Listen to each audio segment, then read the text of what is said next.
Hello everyone, मैं हूं संतोष कुमार और आप सभी का स्वागत है हमारे और आपके इस चैनल से एजुकेशन की दुनिया पे। आज की इस वीडियो में हम लोग 2016 में पूछे गए सिग्नल सिस्टम के ऑब्जेक्टिव क्वेश्चंस के ऊपर में बात करने वाले हैं। तो चलिए देखते हैं क्या कुछ क्वेश्चन पूछा गया था 2016 में सिग्नल सिस्टम पेपर में। ठीक है, चलिए सबसे पहले क्वेश्चन पे आ जाते हैं। पूछा है the Laplace transform of unit step function is, मतलब यूनिट स्टेप फंक्शन का लैप्लास ट्रांसफॉर्म क्या होता है। आप सभी को पता है यूनिट स्टेप फंक्शन क्या होता है। U T is equals to 140 greater than equal to 0 और U T is equals to 040 less than equal to 0। तो अब ऐसी बात है 0 टू इन्फानाइट एग्जिस्ट करता है और 0 टू इन्फानाइट इसका वैल्यू कितना होता है, 1 होता है। ठीक है, इसका लैप्लास ट्रांसफॉर्म निकालते हैं तो कितना आता है आपका 1 का लैप्लास ट्रांसफॉर्म 1/s होता है। ठीक है, option number B is the right. अगले क्वेश्चन की तरफ बढ़ते हैं। क्वेश्चन नंबर 2 है the trigonometric Fourier series coefficient an of the function F T is given by. हम लोग an को कैसे निकाला करते हैं, आपको हम बता दें। ट्रिगोनोमेट्रिक सीरीज में बेसिकली जो ट्रिगोनोमेट्रिकल फोरियर सीरीज में कोफिशिएंट होता है वो 3 कोफिशिएंट होता है। ठीक है, एक a नोट होता है, दूसरा an होता है और तीसरा bn होता है। a नोट का वैल्यू निकालने का जो फार्मूला होता है वो होता है 1 time period integration over 0 to time period F T D T. N का जो फार्मूला होता है वो होता है 2 time period integration over 0 to time period F T into cos N omega T. यही अगर आपको बी एन का वैल्यू निकालना होगा तो 2 टाइम पीरियड 0 से टाइम पीरियड इंटीग्रेट कर लेंगे F T into sine N omega T D T हो जाता है। तो इसके हिसाब से कौन सा ऑप्शन सही हो जाएगा, एन का ये कहना सही होगा ऑप्शन नंबर ए। ठीक है, 2 टाइम पीरियड 0 से time period F T into cos N omega T into D T. Okay, अगले क्वेश्चन की तरफ बढ़ते हैं। क्वेश्चन नंबर 3 आपका है the function shown in the figure is. ये कौन सा फंक्शन है भाई, तो ये देखो आपको क्या लग रहा है ये गेट फंक्शन है, नहीं है, क्योंकि गेट फंक्शन एक रेक्टेंगुलर पल्स होता है। डेल्टा फंक्शन भी नहीं है because delta function is exist only at T is equals to 0। Impulse function है, इम्पल्स फंक्शन भी नहीं है, बात एक ही है। मतलब ये कौन सा फंक्शन होगा, sampling function. Option number A is the right. अगले क्वेश्चन 4 की तरफ बढ़ते हैं। तो क्वेश्चन नंबर 4 आपसे पूछा गया है, देखो क्वेश्चन नंबर 4 बोलते हैं the Z transform of U N is defined as. आपको पता है ना लैप्लास ट्रांसफॉर्म आपका कंटिन्यूअस टाइम डोमेन में यूज़ किया जाता है एंड जो डिस्क्रीट टाइम डोमेन सिग्नल्स होते हैं बेसिकली उसका हम लोग फ्रिक्वेंसी डोमेन एनालिसिस करने के लिए जेट ट्रांसफॉर्म का यूज़ करते हैं। और जो जेट ट्रांसफॉर्म निकालने का फॉर्मूला होता है वो summation n is equals to minus infinite से plus infinite f T into z पे पावर माइनस एन होता है। लेकिन यहाँ पे यू एन की बात कर रहे हैं ना, तो आप सबको पता है अगर यूनिट स्टेप फंक्शन की बात कर रहे हैं इधर वो कंटिन्यूअस टाइम डोमेन में हो या फिर डिस्क्रीट टाइम डोमेन में हो तो वो एन इज इक्वल्स टू 0 से इनफाइनाइट होगा। ये option number A is the right answer. Okay, अगले क्वेश्चन की तरफ बढ़ते हैं। क्वेश्चन नंबर 5 है आपका the Laplace transform of f T into e पे power minus a t is given by. इसका क्या होगा लैप्लास ट्रांसफॉर्म, सिंपल है यार, ये f of s plus a हो जाएगा, मतलब option number B is right.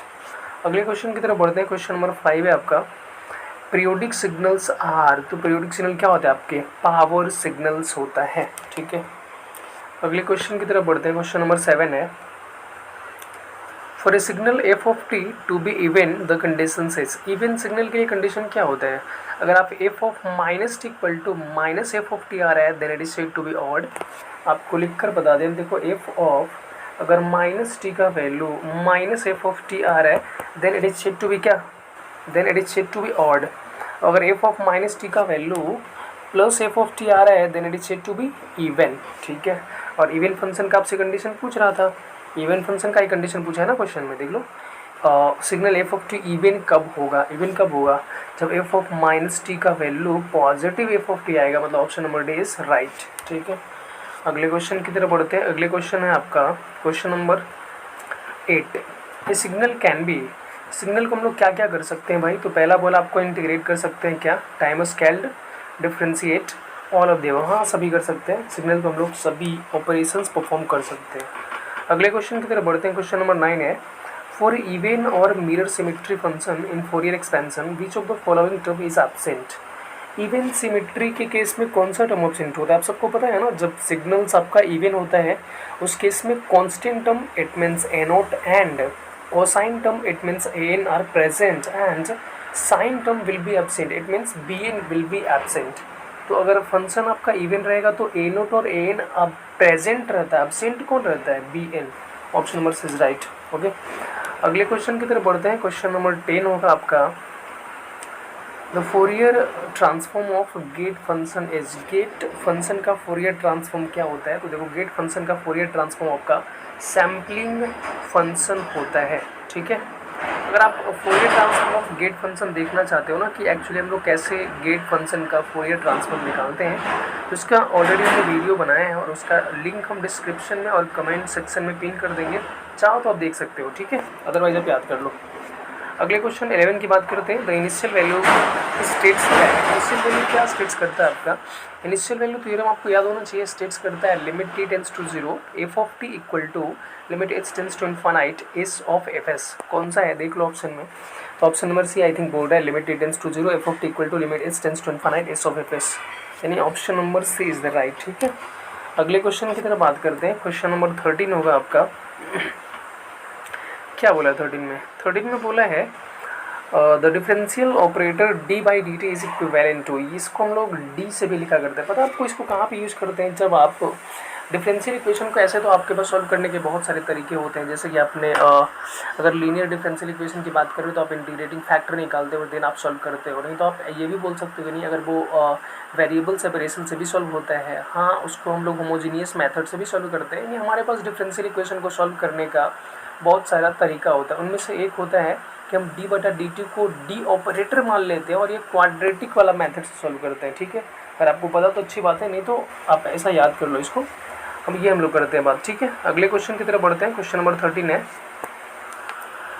If F of T equal to F of T plus capital T then the function F of T is. क्या है? अगर हम लोग किसी फंक्शन में टाइम पीरियड ऐड कर देते हैं और टाइम पीरियड ऐड करने के बाद भी अगर वही सिग्नल रिपीट हो रहा है, then it is check to be periodic signal with time period T, ठीक है। अगले क्वेश्चन की तरफ बात करते हैं। अगला क्वेश्चन है क्वेश्चन नंबर 14। क्या बोला है? Laplace inverse of a upon 5 का स्क्वायर और -9 का स्क्वायर, ठीक है। Actually there will be mismatch, misprint है बेसिकली, आप कह सकते हो। यहाँ पे ना एक्चुअली a बटा एस स्क्वायर माइनस ए स्क्वायर ऐसा करके होना चाहिए था, बट इन्होंने देखो 5 स्क्वायर माइनस 9 स्क्वायर कर लिया। ऐसा तो नहीं होता ना यार कि ये a डिवाइड बाई 5 का स्क्वायर, तो आप कह सकते हो 25 माइनस 9 का स्क्वायर 81 हो जाएगा। तो ये तो 25 माइनस 81 कोई कांस्टेंट वैल्यू आ जाएगा। अगर उसका कैसे लैप्लास इनवर्स निकाल सकते हैं हम लोग, है ना? वो तो होगा नहीं। अगर निकालेंगे भी लैप्लास इनवर्स उसका, तो ये साइन को कैसे आ सकता है? नहीं आ सकता। इट मीन्स कहने का मतलब ये है ना कि यहाँ पे क्वेश्चन में मिस प्रिंट है, बट फिर भी यार ऑप्शन में आप लगा सकते हो। आपको पता है ना साइन 80 का लैप्लास क्या होता है? a बटा एस स्क्वायर प्लस ए स्क्वायर। कॉस 80 का होता है एस बटा एस स्क्वायर प्लस ए स्क्वायर। और हाइपरबोलिक के केस में केवल वो चीज़ें माइनस हो जाती है। तो माइनस की बात करें ना, तो आप ऑप्शन नंबर ए लगा सकते हो कि ये साइन हाइपरबोलिक वाला केस यहाँ पे हमें दिख रहा है।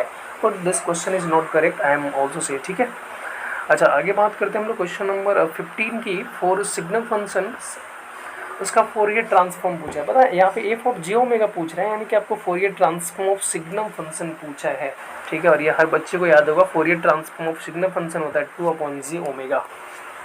अगले क्वेश्चन की तरफ बात करते हैं। तो अगला क्वेश्चन आपका है 16, ठीक है।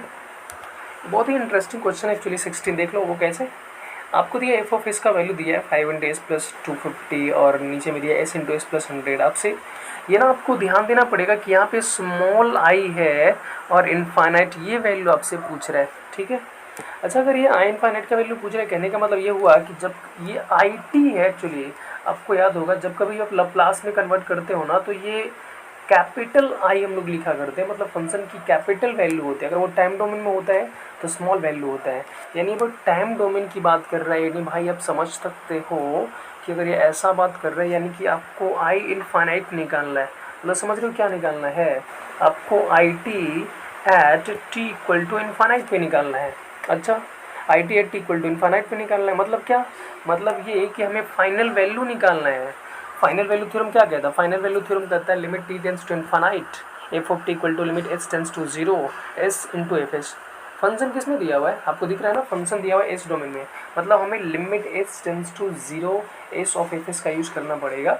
तो आप रखेंगे तो आप देखेंगे वैल्यू कैलकुलेट करने पे सी ऑप्शन आ जाएगा। ध्यान रहे, हम बोल रहे हैं फाइनल वैल्यू थ्योरम का यहाँ पे यूज़ करना पड़ेगा, ठीक है। अगले क्वेश्चन की तरफ बात करते हैं। क्वेश्चन नंबर 17 होगा आपका। क्या बोला देखिए, if the function F of T satisfies the condition F of T equal to minus F of minus T then function. यार ये दोबारा पूछते हैं क्वेश्चन, देख लो।